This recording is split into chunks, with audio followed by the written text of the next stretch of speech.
안녕하세요. 사연에 빠지다의 DJ 민영입니다. 오늘도 두 가지 사연 준비되어 있는데요. 끝까지 함께 해주시고요. 구독과 좋아요 버튼도 꾹 눌러주세요. 그럼 오늘의 사연 함께 시작해 볼게요.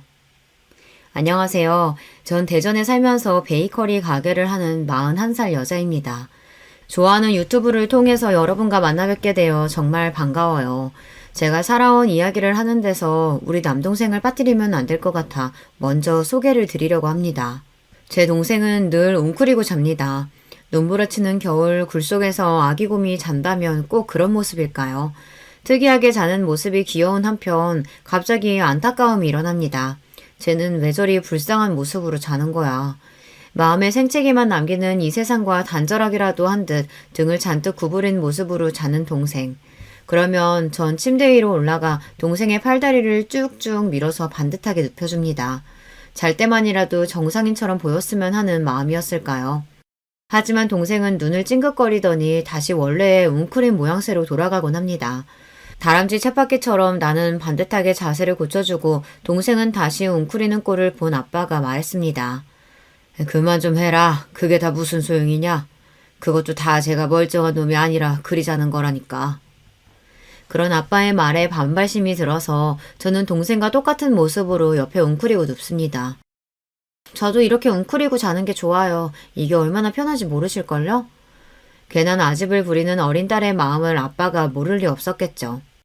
흥 콧방귀를 뀌고 모르는 사람처럼 아빠는 지나가 버립니다. 그 뒤부터 저도 동생과 같이 곰처럼 웅크리고 자는 버릇이 생겼습니다. 자기야, 그렇게 자면 팔 안 베겨? 가끔 남편은 제 자는 모습이 불편해 보인다며 고치라고 하지만 전 그저 웃습니다. 아니, 얼마나 안락한지 몰라. 자기도 한번 해보면 계속 이렇게 잘걸? 제가 동생을 바라보는 복잡 단안한 마음을 여러분은 이해하시겠죠. 그 애가 가진 장애 때문에 내 가족이 아니려니 부정하고 외면도 해봤어요. 아무리 제가 그를 정상인처럼 행동하게끔 교정해봤지만 때때로 허사였습니다. 그래도 동생은 자기만의 느릿한 속도로 말하는 법을 익히고 세상을 이해해갔던 것 같아요. 끝내 자신이 잘하는 일을 찾았고 그 일이 힘들어도 멈추지 않았습니다. 그런 동생을 저는 누구보다 아끼고 사랑합니다. 제 동생 영민이는 저보다 7년 터울로 선천적으로 뇌병변 장애를 갖고 태어났어요. 아들을 낳으라는 친할머니의 구박에 엄마는 잦은 유산을 겪으면서 어렵게 동생을 낳았지만 멀쩡하지 못한 모습을 보고 친할머니와 아빠는 욕부터 해대셨대요. 병신, 손가락질하며 놀려대던 동네 애들이나 이웃 어른들의 멸시 어린 눈빛은 늘 우리를 따라다닙니다. 동생은 나름대로 발달하고 성장해서 이제 다 큰 성인이 되었지만 그 현실은 변치 않았어요. 그리고 제가 결혼하면서 맺은 새 가족, 그 가족 중에 누구보다 동생을 혐오하는 사람이 있었는데요. 바로 그건 시어머니였습니다. 아빠의 반대로 동생은 상견례 자리 등 가족들이 모이는 공식 석상에 단 한 번도 나오지 못했어요. 장애가 있는 남동생이 하나 있다는 이야기는 들으셨지만 결혼식 날이 돼서야 처음으로 시댁 가족들은 제 동생을 만나게 되었죠. 다리 근육의 강직으로 동생은 걸을 때 바깥날 발로 자꾸만 걷게 되고 이를 교정하는 깔창을 넣었지만 아무래도 걷는 모습이 정상인과 다르게 보였습니다. 미리 마음의 준비를 하고 있었지만 동생이 걸어오는 것을 보는 시댁 가족의 당황스러운 기색이 제게 느껴졌어요. 그래도 그 기색을 애써 감추시고 동생에게 악수를 청하시는 시아버지의 모습에 가슴을 쓸어내리며 안도했죠. 하지만 시모는 목에 뭐 잘못 걸린 사람처럼 불편한 기색을 감추지 못했습니다. 그러고는 제 동생을 못 본 척 서둘러 지나치더군요. 인사 한번 건네지 않은 어머님의 모습에 속으로 좀 상처받았어요. 지금 생각해보면 그런 행동 하나하나가 시모의 인격과 민낯을 보여주는 행동인지 그때 알아챘어야 했는데 말이죠. 그런데 그 무시가 끝이 아니었습니다. 신혼여행에 돌아와 시댁에 와 있는데 대뜸 저에게 이렇게 말씀하셨어요. 네 동생은 그 꼽추 같은 거냐? 왜 그렇게 삐딱하게 걷고 이상하게 움직이는데? 무슨 병에 걸린 거야? 그런 건 전혀 아니고요. 신체 건강한 아이예요. 뇌기능 일부에 문제가 있어서 운동 능력이 정상인과 좀 다른 것 뿐이에요. 그럼 그 장애 유전자가 너희 집안에 흐르고 있는 거 아니냐?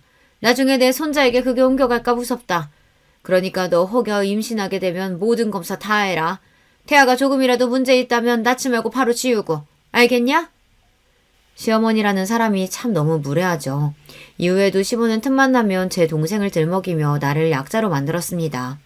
하지만 여느 장애아 가정이 그렇듯 저도 심장에 어느 정도 근육이 배긴 사람이죠. 성치 않은 동생을 보호하고 다닐 때 우리에게 쏟아져 꽂히는 타인의 시선을 이겨내는 법, 피해 하나 주지 않았는데 그저 벌레 보듯 하며 쫓아내던 식당 주인들, 동생의 보호자로 살아온 세월 밥은 어디 꽁으로 먹었겠습니까? 그렇다고 해서 아픈 게 죄는 아니잖아요. 이리 항변해본들 우리 편 들어줄 정상이 있는 세상에 몇 없다는 걸 아니까 그저 체념하고 혼자 삭히는 수밖에 없었습니다. 시모가 제게 했던 모욕적인 언행을 남편에게 옮기지 않았어요. 그건 단지 가정의 분란이 끔찍이도 싫어서였어요. 제가 그런 선택을 하게 된 것은 사실 친정아빠의 영향이 컸습니다. 우리 집안이 이럴 리가 없는데 이게 다 네 엄마 탓이야. 저런 거 내 눈앞에서 치워. 우리 아빠는 그 어떤 타인보다 더 거칠게 자기 아들을 혐오했습니다. 아버지는 명문고와 명문대를 거쳐 공직 생활을 하셨던 분이죠. 남다른 자신감과 오만함으로 똘똘 뭉친 사람이 바로 우리 아빠였죠. 그런 사람에게 자식이 뇌의 일부 장애를 안고 태어났다는 사실은 아마 더할 수 없는 충격이었겠다고 전 그리 짐작합니다. 가족 동반으로 나서는 어떤 자리에서도 동생 영민이는 없는 자식처럼 집에 떨궈놓고 가셨어요. 반대로 엄마는 불쌍한 내 자식, 아픈 손가락인 영민이를 더 끔찍이 위하고 감싸셨죠. 전 부모님의 극단 사이에서 딱 중간이었습니다. 동생을 놓고 부모님 싸움 벌어지는 것도 싫고 엄마의 온 관심이 영민이만 향해 있는 것도 원망스러웠어요. 그래서 사춘기 시절 영민이가 미웠고 내 동생이 아니었으면 어디 사라져버렸으면 기도를 드린 적도 있었습니다. 하지만 그럼에도 영민이는 저를 제일 따랐고 좋아했어요. 집 밖에 나서면 주변 눈총에 무섭다는 엄마와 달리 전 동생을 여기저기 데리고 다녔습니다. 무식하고 용감한 게 제 성미라 남들 시선이 싫어도 그럴수록 더 내 동생을 세상에 내놓고 싶어졌어요. 그래서 동생은 세상이 어떤지도 알고 그런 만큼 자신의 결정을 받아들이고 강하게 이겨나갔습니다. 스스로 신발을 신고 벗고 누나에게 가끔 당돌하게 조언도 하는 그런 어른으로 성장했죠. 성인이 된 동생은 한 사회복지단체에서 수제 쿠키를 만드는 일을 하는 직원이 되었는걸요. 나이 21살에 받는 월급이 고작 20만 원에 불과했지만요. 최저 시급도 받지 못하는 일이지만 간사님은 정말 성실하고 꼼꼼하게 일 잘한다며 영민이를 칭찬하셨습니다. 한편 아빠 역시 세월의 흐름을 비껴갈 수 없었는지 공직자 생활에서 은퇴하셨어요. 철마다 드시는 보약에 엄마에게 온갖 보신 음식을 해내라며 건강을 끔찍이 챙기던 아빠가 암을 얻었다는 소리를 들었을 때 전 믿을 수 없었습니다. 진짜야, 너희 아빠가 대장암이라더라. 세상 참 웃기지? 다른 사람도 아니고 너희 아빠 같은 사람이 암에 걸리다니. 자존심에 끝까지 자신의 병을 자식에게 드러내는 양반은 아니셨고 엄마가 아빠가 암에 걸렸다는 사실을 알려주었습니다. 3번에 걸친 항암 치료와 짧지 않은 투병 생활 동안 아빠는 자신이 죽지 않을 거라는 확신을 가진 사람처럼 꼿꼿이 지내셨어요. 3년의 투병 생활 끝에 아버지를 보내면서 슬픔이나 그리움보다는 허탈함과 해방감이 몰려왔습니다. 도리어 아버지 간병하면서 엄마의 건강이 나빠지는 것이 염려되었던 전 차라리 다행이다 싶었습니다. 아버지, 1,000만 원이 누구 집 애 이름이에요? 엄마 그만 고생시키고 이제 받아들이세요. 아빠를 닮았는지 저 역시 지독히도 상처주는 말을 하는 딸이었습니다. 한 번 주사에 1,000만 원이나 드는 신약을 놔달라는 아빠 얘기를 단칼에 거절했거든요. 제 말에 동공이 확장되며 놀라 아무 말도 못하고 고개를 떨구던 아빠의 모습이 기억납니다. 그러고 한 달 뒤 아버지는 눈을 감으셨어요. 어쩌면 부여잡고 계셨던 마지막 생의 끈을 저 때문에 놓으셨을지도 몰라요. 지금도 추모원에 안치된 아버지의 유골함 앞에서 전 사죄의 말씀부터 나옵니다. 아버지와 딸로 만나서 이번 생 서로에게 참 힘들었죠. 다음 생에는 그저 어깨동무하고 지내는 친구처럼 만나요. 마지막 가시는 길에 많이 미안했어요. 아버지. 아빠가 떠나고 친정집에는 엄마와 남동생 둘만 남았습니다. 늘 불편했던 아버지의 빈자리는 생각보다 더 크게 다가왔어요. 긴 간병 생활 끝에 엄마의 몸과 마음이 많이 쇠약해졌고 동생의 출퇴근도 도울 수 없어서 그런 친정이 전 늘 걱정이었습니다. 그러던 시기에 제 회사 생활도 순환의 연속이었습니다. 2년째 승진에 누락된 것도 모자라 제 위로 3살 어린 팀장이 부임했으니까요. 회사에서 이렇게 꼬인 직급은 결국 너 나가라는 말을 하고 싶은 것입니다. 어느 정도 예상하지 못했던 사태는 아니에요. 남자 동기들에게 수월한 승진도 여자인 저에게는 뚫어내야만 하는 유리천장이고 애 키우는 유부녀에게 직장은 결코 만만치 않은 냉혹한 곳이니까요. 스스로에게 또 함께 일하는 동료들에게도 저 인정받는 일꾼이었습니다. 회사에서 박 과장님한테 이럴 순 없어요. 지난해 신제품 개발도 과장님 공이 지대했다는 걸 회사에서 모르는 사람 있나요? 그런데도 매번 승진 누락이라니. 게다가 외부에서 영입했다는 그 팀장은 벌써 과장님 눌러 죽이기로 작정한 것 같던데요. 애딸린 아줌마는 이제 그만 집에서 쉬어도 되지 않나. 조롱에 가까운 말로 새 팀장은 저를 찍어 누르며 전 하루하루 버티는 마음으로 출퇴근을 하고 있었습니다. 엄마, 나 공부랑 안 맞는 거 아시잖아요. 그런데 왜 꼭 공부를 해야 돼요? 그래야 좋은 대학도 가고 좋은 직장에 들어가지. 좋은 직장에 가면? 아니, 어떤 직장이 좋은 데인데? 엄마처럼 대기업만 좋은 직장인 거야? 딸의 질문에 저는 벙어리가 되고 말았습니다. 칭찬에 인색한 친정아빠도 대기업에 입사할 때 처음 저에게 악수를 청하셨습니다. 대기업에 들어갈 정도는 되니 이제 인간적으로 대우해준다는 듯이 말이죠. 취업 소식에 연봉은 1억이나 되냐며 묻던 친구들과 친척들의 부러움과 질시 어린 눈빛을 기억합니다. 하지만 지금 제 신세는 어떤가요? 인간적 멸시, 내 성취에 대한 철저한 무시가 회사의 답이었어요. 대기업에서도 집안 좋은 자제는 더 치고 나가는 법이고요. 여자면 더 불리하고요. 거기에 결혼까지 해서 애까지 딸려있다. 그럼 더러운 꼴 보기 전에 제 발로 알아서 나가라는 무언의 압박이 가득한 곳입니다. 내 평생을 바쳐 겨우 얻은 대기업 박과장이라는 명함을 버리기로 결심했습니다. 그렇지만 차마 남편에게 말이 떨어지지가 않아서 제 뜻대로 사표를 쓰고 나와 출근하는 척 며칠을 나왔어요. 그러기를 2주 정도 흘렀을까요? 여보, 나 출근할게. 오늘은 가지 말고 나랑 매운탕이나 먹고 오자. 응? 갑자기? 왜? 갑자기 먹고 싶은 거 먹으러 가면 안 돼? 회사에 아프다고 뻥치고 나랑 양평 가자. 뭐 만난 거 먹으러 가자는 말을 해본 적 없는 남편이 무척 의아했습니다.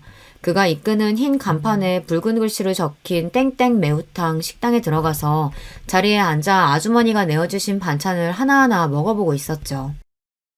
그동안 자기 회사 다닌다고 고생한 거 나도 알아. 회사에서는 집에서 살림이나 하라면 얼마나 구박했겠어. 할 만큼 했으니 이제 그만두고 집에서 은지 뒷바라지만 해라. 그게 무슨 말이야, 여보? 내가 네 몫까지 더 벌면 될 거 아니야. 너 오지 말라는 회사 뻥 걷어차 놓고서 왜 떳떳이 남편한테 말을 못하냐? 이 남편이 너한테 그 정도 믿음밖에 못 준 거야? 남편 말에 서러움을 끄끄 참으며 눈물인지 콩나물인지 모를 것을 씹어대고 있었습니다. 그간의 서러움과 고생을 남편이 알아준다는 것 자체가 고마워서 고개만 끄덕였어요. 그렇게 14년을 다니던 회사를 그만두고 아침에 일어나 남편과 은지 아침만 챙겨주고 나면 찾아오는 시간의 여유로움을 처음 느껴보았습니다. 그래, 나 참 열심히 달려왔잖아. 이제 앞으로 내가 하고 싶은 일을 찾아보는 거야. 빈 시간에 이런저런 회사 이력서도 넣어보고 창업 설명회도 다니면서 어떤 일을 할까 기웃기웃거리며 내 동생 생각이 났습니다. 나는 여자라는 사실만으로 차별받아 이렇게 서러운데 장애 있는 내 동생은 세상 온 곳에서 배척당했으니 그 한이 얼마나 깊을까. 그리고 동생을 최저시급도 받지 못하는 지금의 직장에서 구해주고 싶었습니다. 여보, 내가 동생과 함께 할 수 있는 일을 해보면 어떨까? 처남이랑? 물론 그럴 수만 있다면 처남에게도 당신에게도 좋은 일이지. 근데 그런 일이 있겠나? 동생이 다니던 회사에서 쿠키를 잘 굽는다는 칭찬이 자자했습니다. 또 은지가 어릴 때 휴일날 함께 베이킹했던 기억이 저에게는 달콤하게 남아있거든요. 그런 생각을 하다 보니 모든 상황은 저를 이렇게 빵가게 사장으로 이끌었어요. 여러분 주변을 둘러보세요. 파리바게트 같은 대기업부터 개인 가게까지 베이커리 상점이 얼마나 많은가요? 레드오션 중에 레드오션이지만 전 용감하게 그 속으로 뛰어들어 보았습니다. 느리지만 정성스럽게 굽는 빵이라는 간판을 걸고 우리 남매의 가게를 열었어요. 당연히 처음에는 적자의 연속이었죠. 정말 어떤 날은 가게에 딱 한 분 손님만 오셔서 제가 남은 빵 여러 개를 덤으로 더 드렸던 기억도 있네요. 그 좋은 회사 걷어차고 한다는 게 고작 빵 쪼가리 파는 데라니. 기가 찬다 참. 그것도 네 장에 걸린 동생 데리고 가게가 아주 잘도 돌아가겠다. 어? 그러게 왜 그 좋은 데를 네 발로 차고 나오냐 나오길. 오늘 나온 빵 어머님이 다 사주실 것 아니면 동생, 아니 우리 직원에 대해 그렇게 말씀하지 마세요. 환영의 인사로 출근해야 할 개업식 날 찾아온 시몬은 이렇게 말로 초를 치기 시작했습니다. 시몬은 떠나는 순간까지 저에게 괜히 가게나 해서 집안 재산 들여먹는 거 아니냐, 동생은 내보내라는 등 잔소리 넘는 간섭으로 아주 기운을 빼놓으셨죠. 시모가 가시고 속상한 마음에 맥주 한 캔을 들이키는 저에게 남편은 미안하다는 듯한 한마디를 건네더군요. 오늘 엄마 말씀 많이 서운했지? 그런데 너무 미워하지 마라. 다 자식 걱정에 그러시는 거 아니겠어? 그러면서 남편은 통장과 도장을 제 앞에 내놓았어요. 안 그래도 가게 차리면서 은행에 진 빚은 있지 빵은 잘 안 팔리지. 돈 걱정이 많았던 제 마음을 남편이 알아준 겁니다. 그 돈은 바로 자기 용돈을 모아놓은 적금 통장이었어요. 통장에는 92개월간 모아온 1,470만 원이라는 숫자가 적혀 있었어요. 자기 한 달 용돈이 얼마나 된다고 그걸 떼서 이렇게나 많이 모았어? 놀란 마음을 감추고 이렇게 퉁명스레 얘기했지만 사실 속으로 떨렸습니다. 왠지 대학교 때 등록금 하려고 모아놨는데 저것이나 하는 거 보니 대학이나 갈까 모르겠다. 처남은 나한테 아들과 마찬가지라고. 그러니 처남 등록금이라고 생각하고 내가 도울 거 있으면 또 말해. 이러니 내가 시몬은 싫어도 남편만 보며 어찌어찌 결혼 생활을 이어갔던 것 같아요. 많은 우려 속에 연 베이커리 가게는 저와 우리 친정 가족의 희망 그 자체였습니다. 동생은 빵을 구울 때 세상에서 가장 행복해 보였어요. 물론 보통의 사람보다야 많은 시간을 들여야 하죠. 하지만 정성스럽게 굽는 만큼 빵의 결은 더욱 보드랍고 쿠키의 버터 냄새는 더욱 고소합니다. 이 향과 맛은 오시는 단골 손님들이 더 기가 막히게 알아채세요. 사장님, 오늘 쿠키는 사장님이 구우셨죠? 우리 배우님이 구운 것과는 향 자체가 다르다고요. 맞죠? 맞죠? 어머, 귀신이네. 우리 배우군은 어제 손을 좀 다쳐서 오늘은 부득이 제가 구웠으니 양해해 주세요. 어머머, 우리 배우님 많이 다치셨나요? 도리어 손님 중에 이렇게 동생이 만든 빵을 선호하고 또 가게에서 안 보이면 걱정하는 분들이 늘어났답니다. 제 동생이 제일 좋아하는 동물은 곰, 그래서 가게에서 닉네임이 베어라는 명찰을 달고 있어요. 가게에 오시는 손님들은 동생을 베어님이라고 부르죠. 부분들에게 베어는 더 이상 내병변 장애인이 아니라 맛있는 베이커리를 굽는 파티셰입니다. 내 동생은 지금 최고로 행복하다면서 자기 일에 자부심을 갖고 누구보다 성실하게 일하고 있어요. 사람의 애정과 노력은 배신하지 않는 법이죠. 우리 베이커리를 찾아주는 손님들은 갈수록 늘어났답니다. 어떤 날은 가게 문을 닫는 9시가 되기 한참 전에 모든 빵이 다 팔리기도 해요.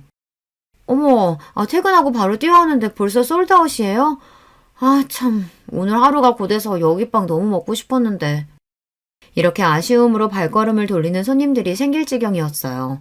저와 동생은 욕심부리지 않고 하루 생산할 수 있는 만큼의 베이커리를 생산하느라 손님들의 기대에 못 미치는 양일 수 있어요. 그래도 우리 집 생활비에 동생 월급 그리고 가게 빚 이자를 내기에는 충분할 만큼 수익을 내게 되었죠. 저희 가게를 사랑해주시는 많은 분들께 이 자리를 빌려 정말 감사드려요. 한편 남편에게는 7살 어린 여동생이 있었는데요. 이 친구가 또 골칫거립니다. 우리 막둥이 봐라. 저렇게나 예쁘고 곰살맞으니 어느 놈이 데려갈까 아깝기도 하네. 네 주변에 누구 좋은 사위감 없냐?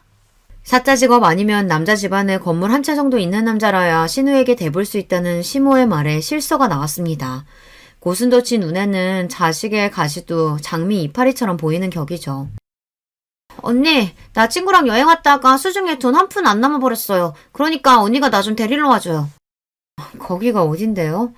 운전면허도 없는 대학생이 강원도 양양까지 갔다니. 거기에다가 교통비도 없어서 못 오고 있다는 말을 부끄럽지도 않은지 서슴지 않고 합니다. 신우이는 그런 여자예요. 약삭 바르고 눈치가 구다닌 여우라 그런 막내딸이 이쁘다며 시모는 물고 빨고 어린애 대하듯 오냐오냐 키우셨어요. 덕분에 시댁에서 온갖 좋은 것은 장남인 남편을 제치고 모두 신우이의 몫이었다네요. 전 퇴근하자마자 운전대를 잡고 양양으로 향했죠. 언니, 지금 이렇게 늦게 오면 어떡해요. 배고파 뒤지는 줄 알았네. 차에 뭐 먹을 거 있어요? 반갑고 고맙다는 인사는 뒷전이고 만나자마자 짜증을 내는 신우이의 옆에는 머쓱하게 서 있는 한 남자애가 보였습니다. 이 남자가 아가씨랑 같이 온 사람이에요? 아가씨 친구랑 여행 왔다면서요. 남자친구랑 외박까지 한 거 어머님이랑 오빠가 알면 경을 칠 텐데. 그러니까 내가 언니한테만 연락을 했죠. 이 일은 무덤까지 갖고 갈 비밀이에요. 아셨죠? 자기야, 어서 차 타고 가자. 추워. 이렇게 신우이와 남자친구를 태우고 다시 3시간 반이 걸려 서울에 도착한 경험이 있습니다. 이번 일을 보시면 알 수 있듯이 신우이는 제멋대로의 성격에 남자도 수없이 갈아치웠어요.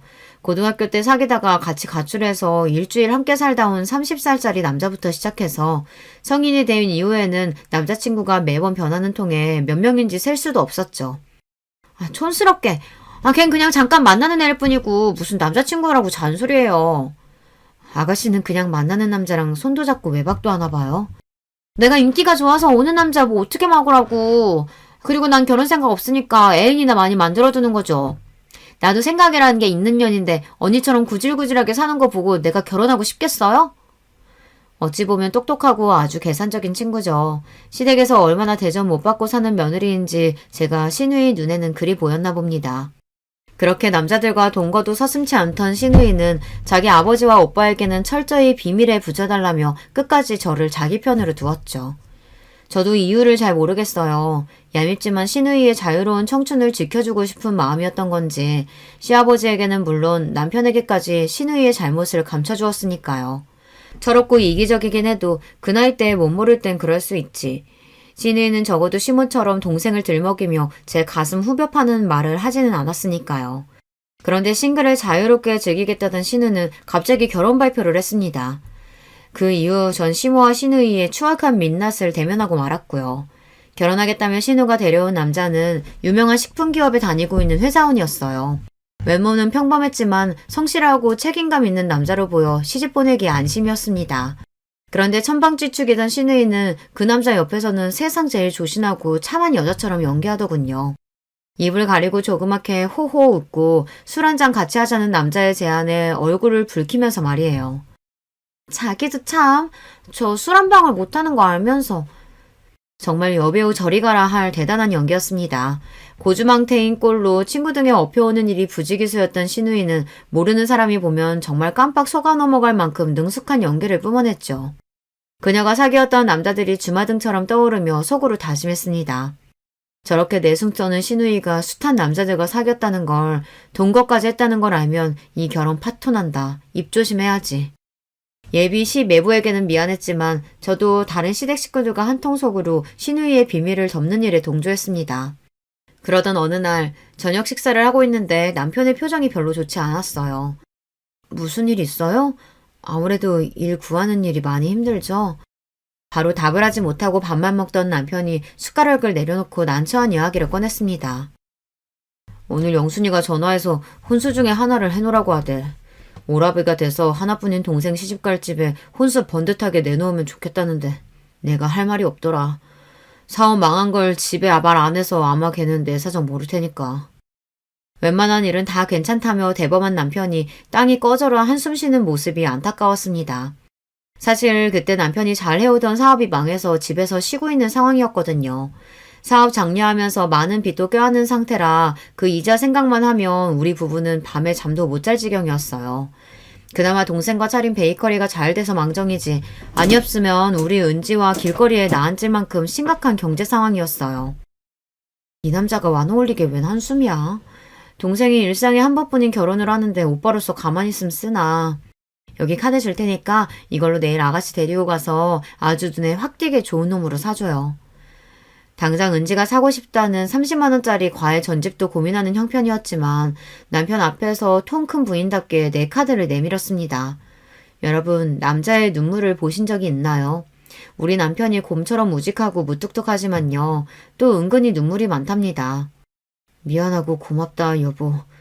하며 고개를 수그리고 카드를 받아가던 남편은 제가 모르는 줄 알았겠지만 전 보았어요. 눈가에 슬며시 맺힌 남편의 눈물을요.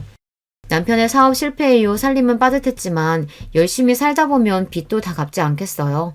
그저 베이커리나 열심히 운영하면서 하루하루 바쁘게 살아갔죠. 시간이 어찌나 빨리 흐르는지 어느덧 신우의 결혼식 당일이 되었어요.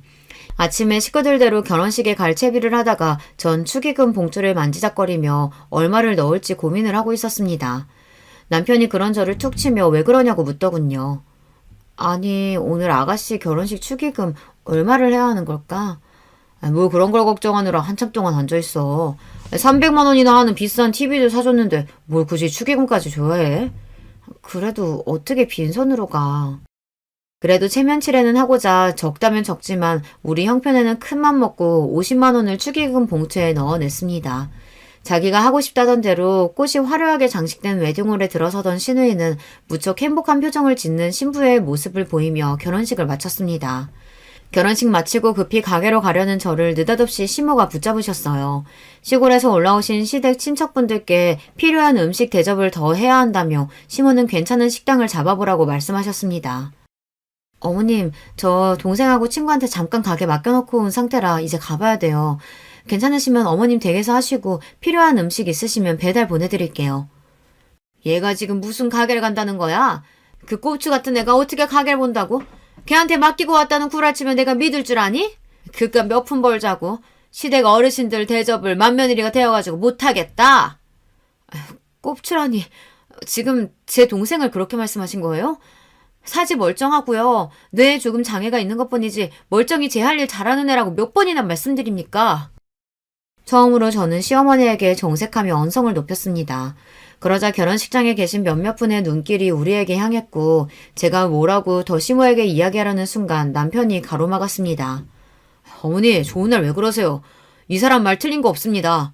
처남이랑 친구에게 가게 맡겨놔서 이 사람 지금 많이 걱정될 거예요. 그냥 보내주시고 저랑 같이 얘기하세요. 네? 자기야, 이제 얼른 가게 가봐. 남편은 저에게 눈을 찡긋하고 시모를 말렸어요. 뭐라 더 저한테 화내려다가 손님들 눈치에 겨우 참는 시모를 뒤로하고 전 급히 결혼식장을 빠져나왔습니다. 뛰다시피 가게에 가보니 역시나 동생은 손님 응대에 어쩔 줄 모르는 상황에 놓여 있었습니다. 바로 내 앞에서 무화과스콘 딱 떨어졌다고 하시면 어떡해요. 그럼 아까부터 그렇다고 얘기해야지. 그랬으면 바쁜 내가 지금까지 안 기다렸지. 많이 늘었다지만 아직 동생에게 이런 손님들, 특히 가게에 와서 과한 서비스를 요구하는 진상 손님을 매끄럽게 대하는 일은 무척 어려웠을 거예요. 손님, 저희 간판 보셨나요? 내가 그런 것까지 봐야 돼요? 친구가 맛있다고 알려줘서 그냥 와봤는데 직원은 말도 제대로 못하고 가게 인테리어나 서비스나 뭐 이렇게 구질구질해. 지금 말하는 당신이 사장인가 보죠? 네, 제가 사장입니다. 제 가게니까 제 마음대로 손님 가려받을 수 있죠. 이 친구는 어릴 적 뇌병변으로 의사소통이 다소 서툽니다. 그래도 베이킹 솜씨는 기가 막혀서 이렇게 오후 4시가 되기도 전에 인기 제품은 동이 나곤 하죠. 맛도 잘 알고 인격도 갖춘 손님이 저희 가게 와주셨으면 좋겠으니 손님은 더 화려하고 좋은 다른 가게 가시는 게 어울리겠네요. 내 동생에게 삿대질을 하려던 그 진산 손님, 멱살이라도 잡아채서 내보내고 싶었지만 화를 꾹꾹 누르고 최대한 정중하게 손님에게 가시라고 했습니다. 있는 대로 콧방귀를 끼워가며 기분 나쁜 티 팍팍 내고서 그 진상은 나가버렸고요. 영민아, 저 손님이 너한테 화내고 따져서 많이 두려웠었지? 그 손님은 다시 오지 않아. 이제 다 괜찮아. 불안한 마음이 되자 영민이가 예전에 가지고 있던 틱 현상이 다시 도졌어요. 손가락을 잔뜩 구부리고 고개를 까딱거리던 동생은 우는 얼굴이 되어 제 품에 안겼습니다. 저는 그런 동생을 토닥이며 괜찮다 달래주었죠. 친구가 화장실에 간다며 자리를 비운 10분 사이에 이런 일을 당했다는데 그보다는 제가 더 일찍 와서 옆에 있어야 했다는 죄책감으로 미안한 마음뿐이었어요. 이렇게 신우이의 결혼식 날은 저에게 여러모로 힘들었던 날로 기억됩니다. 그런데요, 이 일들은 곧 닥쳐올 시련의 예고편에 불과했습니다. 이튿날 시모가 우리 가게에 찾아와서는 한바탕 뒤집어 놓고 갔거든요. 내가 말하고 있는데도 무시하면서 시어른들 나 몰라라 하고선 너 그날 잘도 도망치더라? 그래서 그 대단한 신가게가 얼마나 잘 됐는지 내 눈으로 구경을 왔다. 뭐 손님이 그리 많지도 않구만. 가게 안에는 손님이 몇 분 계셨는데도 아랑곳하지 않고 시어머니는 이렇게 대놓고 역정부터 내셨습니다. 어머님, 손님도 계신데 언성을 좀. 영민아, 여기 이 손님 갖고 오신 빵 계산해 드릴 수 있지? 네, 사장님. 씩씩하게 대답하던 동생은 천천히 그렇지만 온 신경을 집중해서 손님 빵을 하나하나 계산해드리고 있었습니다. 그 모습을 물끄러미 바라보시던 시모는 저에게 그러셨어요. 가만 보면 너도 어디 하나가 모자란 것도 같다. 네 동생이 빵이야 굽는다 쳐도 구태여 손님들한테 보이는 게 창피하지도 않니? 내가 손님이면 빵 사러 왔다가 어이쿠야 하고 놀라서 나가버리겠다. 지금 하신 말씀 취소하세요. 영업장에 와서까지 제 동생 모욕하시면 저 가만히 안 있습니다. 그때 제 눈앞에 번쩍하고 성광이 보였습니다. 화가 난 시모가 제 뺨을 한 대 올려버린 것이었죠. 이 건방진 년이 지난번 일도 그렇고 오늘 또 뭐라고 짓거리는 게야? 말이 나와서 말인데 결혼식 축의금도 고정 50만 원 했더라? 하나뿐인 시누이다 이년아. 네가 그러고도 가족이야? 네 동생만 그렇게 챙기고 살 거면 차라리 내 아들하고 이혼이나 해. 시무의 말에 너무 기가 막혀서 금세 대답이 나오지 못하고 잠시 어버버했어요. 그때 그 광경을 지켜보시던 단골 손님이 저 대신 나서주셨습니다. 어르신, 제가 나설 입장은 아니지만 우리 배우님은 이 가게에 없어서는 안 될 분이에요. 어서 우리 사장님과 배우님에게 사과해 주셔야겠는데요. 아니면 영업 방해와 폭력으로 경찰에 신고하겠어요. 이 여자는 또 뭐야? 당신이 뭔데 내 아들 가게에서 이래라 저래라. 그만! 제발 어머님은 빠지시라고요. 전 더 이상 참지 못하고 시모에게 내지르고 말았습니다. 당신하고 다시 얼굴 볼 일 없게 할 테니 이제 내 가게에서 나가세요. 여긴 나와 내 동생의 가게고 당신 아들은 지금 백수로 놀고 먹고 있으니까 어머님은 아무 권리가 없으니 당장 나가시라고요. 시모는 자기 아들이 백수라는 부분에 놀랐는지 제가 막무가내로 쫓아내서 당황한 건지 모르겠지만 획하니 가게를 나가버렸습니다. 저분 시어머니 맞죠? 참 사장님 마음고생이 심했겠네요. 시모가 절 때리고 서로 싸우는 광경을 본 데다 제가 서럽게 우니까 동상은 불안해하며 펄짝펄짝 제자리에서 뛰어댔습니다. 그 손님은 동생의 손을 잡아주면서 달래주는 한편 제 편에 서서 이야기를 들어주었고요. 그러네요. 손님이 현명하네요. 나도 이제 저런 시어머니 뻥 차버리려고요. 멀쩡히 서 있을 기력도 없던 저는 남은 빵을 손님에게 다 드리고 일찍 가게 문을 닫았습니다. 동생을 집에 데려다주고 나서 남편에게 곧바로 전화했어요. 그리고 마음속에서 몇 번이나 다짐했던 말을 내뱉었습니다. 나 당신이랑 못 살 것 같아. 나에게는 더없이 좋은 남편이었지만 우리 은지에게서 아빠를 빼앗고 싶지 않았지만 어머님 때문에 결국 난 당신을 떠날 거야. 지금 그분과 같은 하늘 아래 숨쉬고 있다는 것만으로도 미칠 지경이니까 날 놔줘요. 아마 남편은 마른 하늘에 날벼락 맞은 심경이었겠죠. 하지만 그간 시모가 저지른 추악한 일들, 오늘 일까지 남편에게 모두 쏟아내었습니다. 남편은 갑작스러운 이혼 통보를 믿기 힘들어했지만 전 생각할 여유도 주지 않고 바로 짐을 싸서 가출해버렸어요. 여러 번 울려대는 남편의 전화를 차단하고 가게로 찾아오는 남편을 외면하며 전 홀로 설 준비를 하고 있었습니다. 그렇게 매일 울며 지내던 어느 날 가게로 시누이가 찾아왔어요. 내가 그리 친동생처럼 살뜰히 챙겨주었지만 정작 그 애는 내 동생 보기가 껄끄럽다며 우리 가게를 방문한 것은 이번이 처음이었죠. 뭐 인스타에서 입소문 좀 탄 것 같던데 직접 보니 썩 대단하진 않네요. 언니도 참 한심해요. 지금 한가하게 빵이나 팔 때예요. 한가한 건 아가씨죠. 난 이 가게 열심히 해서 돈 벌어 은지 키우고 빚도 갚아야 하니까 여기가 전부인데 지금은 바쁘니까 서로는 됐고 간단히 용건만 해줄래요 아가씨? 무슨 일로 여기까지 온 건가요? 언니 한 사람 때문에 우리 집안이 풍비박산 났다고. 내가 알던 우리 오빠는요. 부모님 말씀은커녕 내 말도 거절하는 법이 없이 고분고분 따랐던 착한 사람이었어요. 그런데 언니가 중간에 뭐라고 분탕질을 쳤길래 엄마랑 맨날 전화로 다투더니 이젠 급기야 집에서 한바탕 소란을 피웠지 뭐예요? 내가 왜 이혼하기로 했는지 오빠한테 들어서 알 텐데요. 아가씨 혼수로 비싼 선물까지 사줘놓고 축의금 50만 원 냈다고 당신 엄마한테 뺨 맞고 그 소모를 당한 내 앞에서 자기 엄마 편들 일인가요? 그리고 아가씨는 왜 우리가 혼수해준 얘기는 어머니께 입국 담으셨어요? 그건 엄마한테 혼수비 받아서 그걸로 갖고 있던 카드비 갚느라 그래요. 아, 뭐 다 갚은 것도 아니에요. 300만 원 가지고 고작. 고작? 우리 은지 학원비 내는 것도 빠듯한 형편이에요, 지금. 당신 오빠 백수 된 지 오래라 나 혼자 아등바등 벌어 살면서도 불평 한 번 하지 않았고 혼수로 300만 원 쓴 게 우리한테 얼마나 큰일이었는지 알기나 해요? 세연이가 뭐나 된다고 이런데. 오빠 잠깐 힘들 때 생활비 좀 버는 거? 아, 지금 그거 가지고 유세하는 거였어요? 저런 삐리삐리한 동생 데리고 하는 이딴 가게 하나 갖고 거만 떠는지 몰라도 당장 이혼 취소하고 우리 엄마한테 사과부터 드리세요. 지난 일에 자기 탓이 있다는 걸 알면서도 신우는 나한테 미안한 마음 요만큼도 표현하질 않았습니다. 오히려 밉살맞게 끼어들어 조언이랍시고 짓거리고 가는 신우이의 뒷모습에 전 오기마저 들었습니다. 이게 아주 제대로 까부네. 오냐, 어디 넌 결혼생활 끝까지 잘할 수 있나 보자. 예전에 받은 신우이의 전자청첩장에 시 매부의 이메일 주소가 담겨있던 것이 기억났어요. 신우이의 정체를 낱낱이 밝히는 장문의 글을 써서 신우 남편에게 메일로 쏴버렸습니다. 그 이메일에는 신우가 미혼 시절 얼마나 남자관계가 더러웠는지, 게다가 임신해서 낙태수술을 받기 위해 나와 같이 산부인과에 갔던 일까지 모조리 담아서요. 이 일로 앞으로 시댁에 어떤 일이 닥칠지, 남편은 중간에 얼마나 괴로울지 고민도 없이 그저 마음 가는 대로 저질러버렸습니다. 이렇게 무시무시한 복수를 제가 하게 될 줄은 저 참 독하고 사악한 사람이었나 봅니다. 제가 보낸 글 한 편의 파급력이 얼마나 컸는지 얼마 뒤 절 찾아온 남편의 말을 듣고 직감할 수 있었어요. 내가 자꾸 찾아오는 거 싫어하는 거 알지만 그저 당신 잘 지내나 궁금해서 왔어. 나는 잘 못 지낸다. 제가 폭로한 신우의 과거에도 놀라운 사실 하나를 더 시매부가 알아냈다고 합니다. 글쎄 신우이가 자기 남편의 친구와도 짐승 같은 짓을 벌였던 사실이 발각당했다고요. 돌이킬 수 없는 많은 죄를 저지른 신우이는 자기 남편에게 쫓겨나서 이제 시댁에 들어와 살고 있습니다. 그런데 그녀는 아직까지 정신을 차리지 못했어요.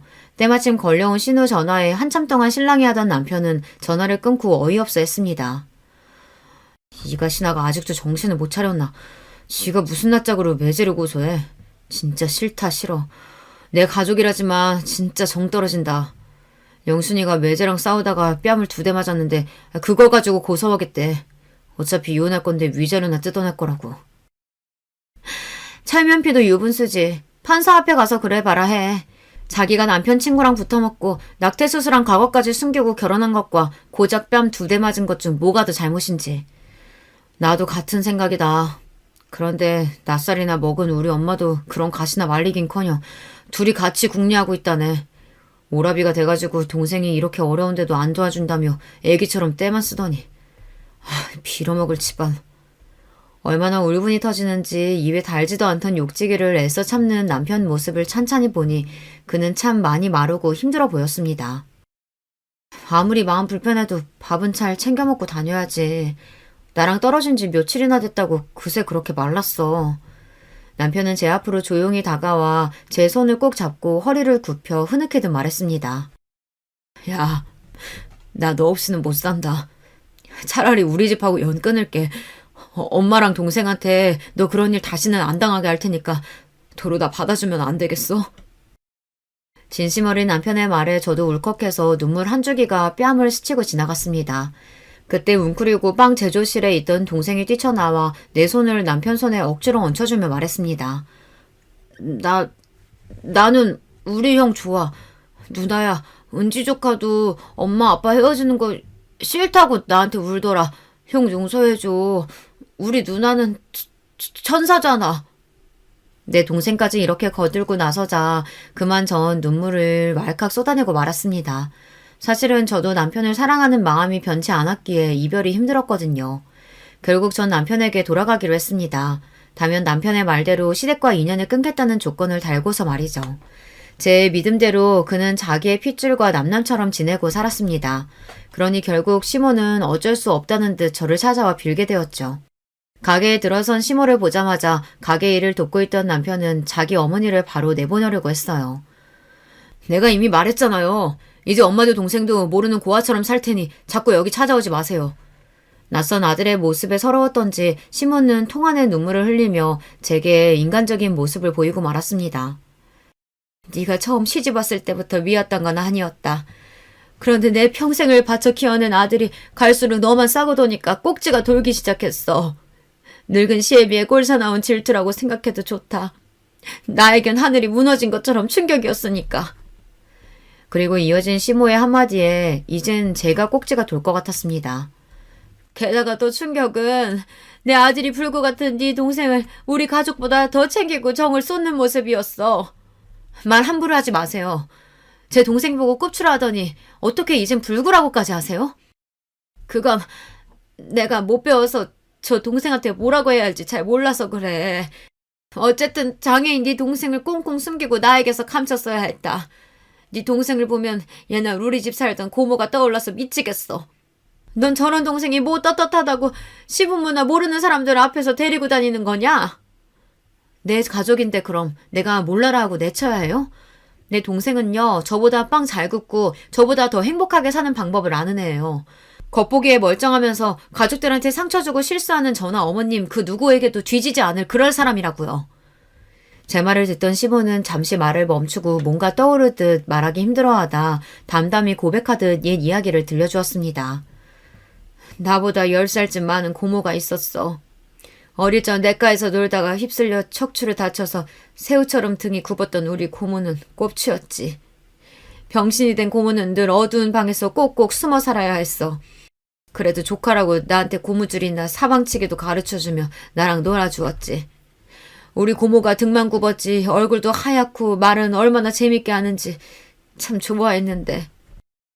그런 고모가 있으셨는데 왜 그리 제 동생을 눈엣 가시처럼 여기셨어요? 내가 학교 갈 무렵이 되자 동네 애들이 놀렸다. 꼽추가 집에 산다고, 나한테 꼽추 냄새까지 난다고. 그때부터 난 고모를 멀리하기 시작했지. 우리 고모는 갑자기 돌아선 내가 얼마나 미웠을까. 그래도 난 어쩔 수 없었어. 자존심 센 나한테 사람들의 가시 같은 한마디, 눈초리 한 번은 견디기 힘들었으니까. 고모님은 그래도 조카였던 어머님을 원망하기보다 기다렸을 거예요. 걱정하고. 나도 알아. 고모는 방에서 혼자 결핵을 앓다가 외롭게 죽어버렸지. 그걸 본 마흔 사람들은 또 수군거렸어. 저건 집에서 굶겨 죽인 거라고. 겨울날 방에 불도 안 떼주고 말간 죽이나 주니까 병에 걸렸지. 결국 가족에게 죽임당한 거나 마찬가지라고. 입 하나가 아까웠던 그 시절을 네가 아니? 나도 가슴 찢어지게 아파하고 고모 보냈지만 어차피 제대로 살지 못할 사람이라면 차라리 일찍 저승가는 게 낫겠다 여겼어. 그리고 나는 절대로 남들 손가락질 받을 사람이 안 되겠다 다짐했지. 날 좋아하는 사람 하나 없어도 속으로 난 대단한 사람이다. 그리 외워가며 살아왔어. 그런데 너희 남매는 어떻게 왜 그리 당당할 수 있는 거냐?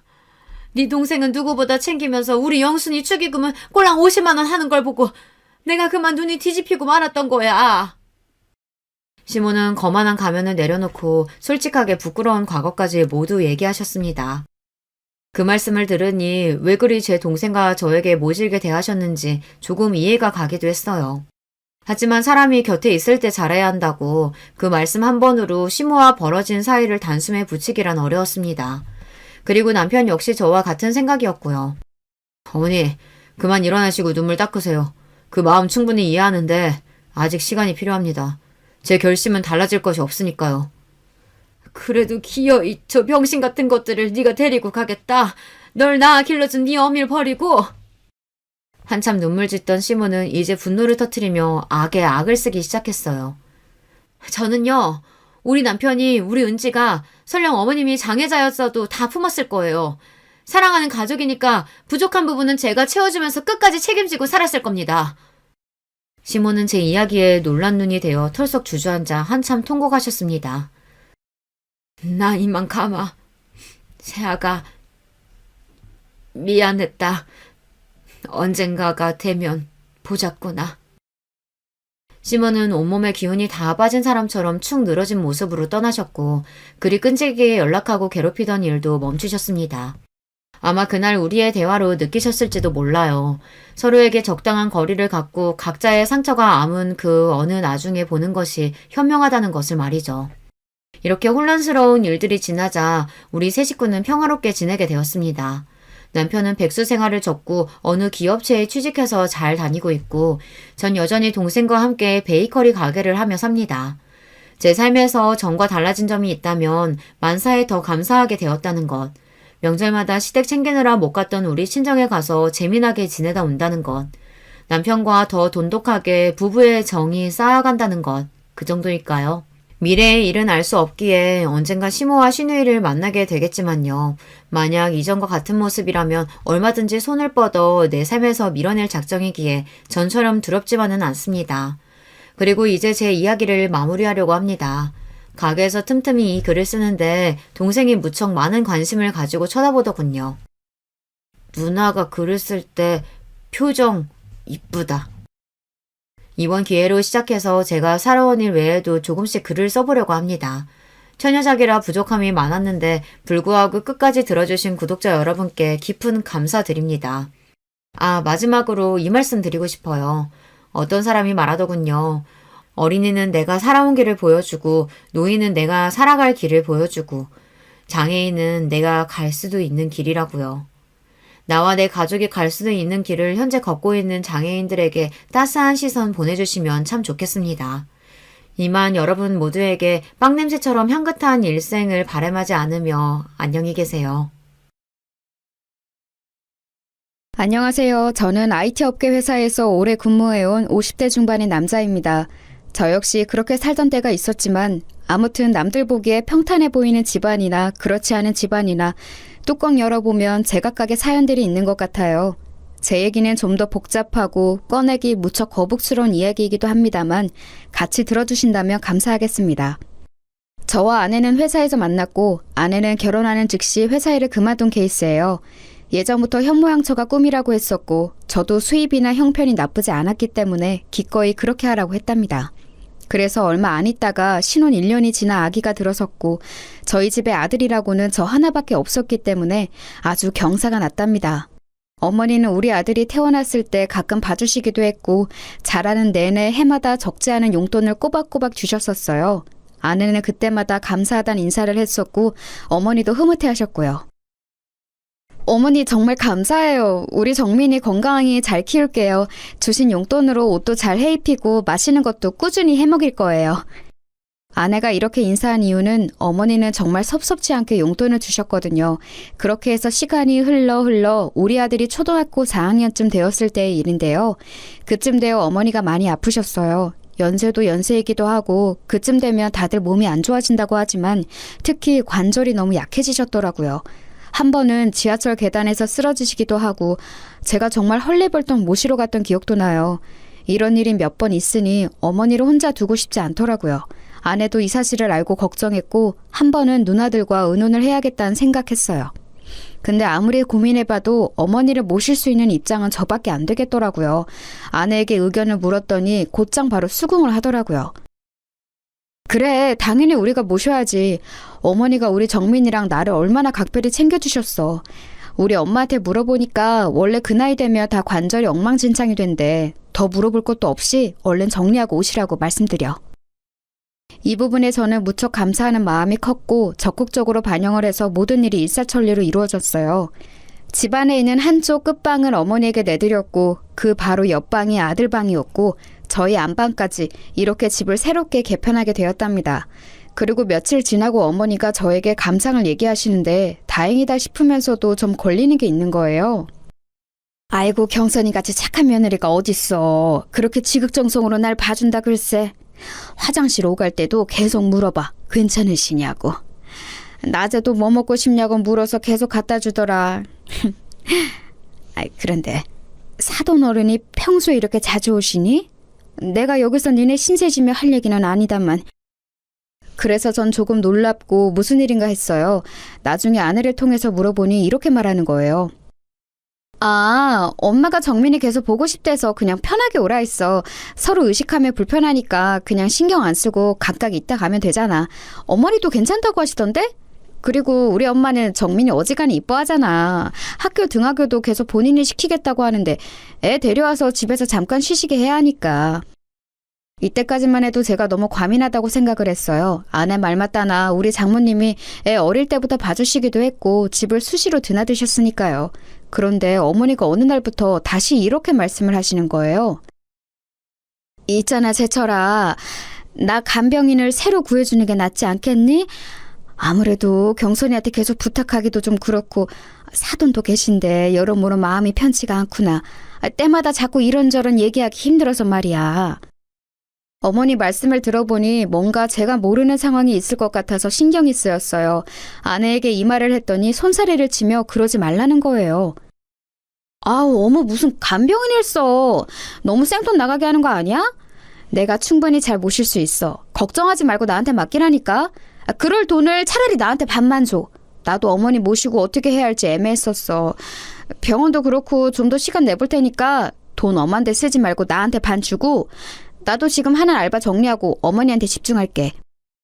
솔직히 어머니 말도 맞단 생각이 들어 이렇게까지 하고 싶지는 않았지만 아내가 한사코 강하게 얘기하길래 그러기로 했어요. 오전에 지인 아는 식당 알바 도와주고 왔다 갔다 하니 가끔 덩그러니 어머니랑 장모님만 계실 때도 있었나 보더라고요.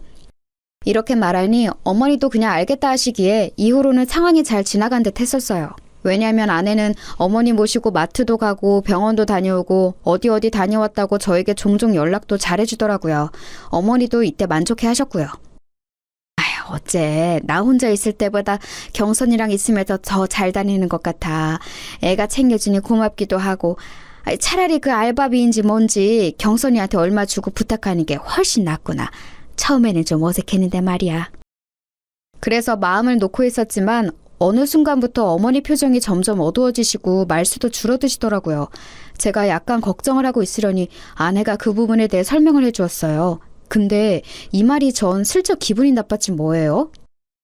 어머니 요즘 기력이 없으신 것 같아. 나랑 있을 때도 저러셔.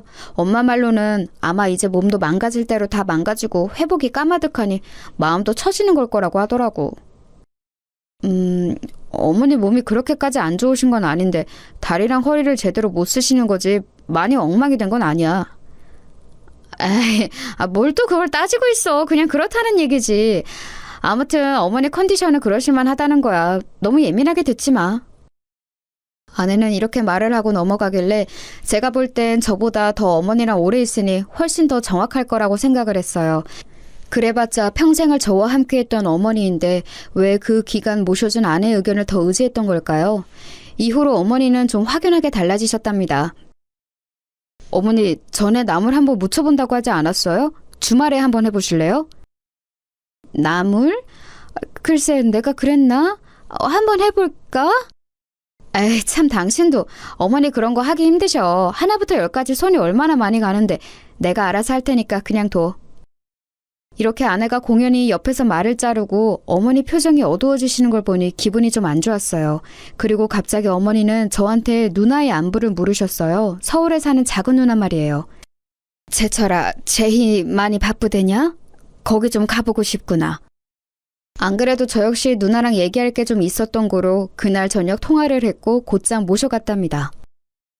나야 엄마 잠깐 왔다 가는 건 상관없지. 근데 엄마가 기력이 없다고? 왜? 일단 내가 엄마 모시고 갈게. 어디 많이 아픈가? 이렇게 누나가 엄마를 모시고 갔는데 며칠 뒤 다시 데려다 주면서 이런 말을 하는 거예요. 제철아, 혹시 옆에 올케 있어? 없지? 있잖아. 나 좀 고민해 본 게 있는데, 있잖아. 엄마랑 올케랑 사이가 좀 어떤 것 같아? 전 전혀 예상하지 못한 말에 약간 가슴이 울렁거렸어요. 이 사람이랑? 왜? 어머니랑 잘 지내는 것 같은데 누나 왜 그런 얘기를 하는 거야? 누나는 이때 숨을 들이쉬더니 잘 들으라면서 작게 말하더라고요. 생각해봐. 너 좀 듣기 거북하겠지만 나는 좀 이해가 안 가서. 보통 시어머니 병원 간다거나 간병인 붙여드린다고 하면 대부분의 며느리들은 그냥 둬. 자기 일거리가 줄어드니까. 근데 굳이 그 금액 반달라고 하면서 자기가 모신다고 했다며. 근데 그날도 내가 엄마 태우러 갔을 때 보니까 올케 표정이 썩 안 좋더라고.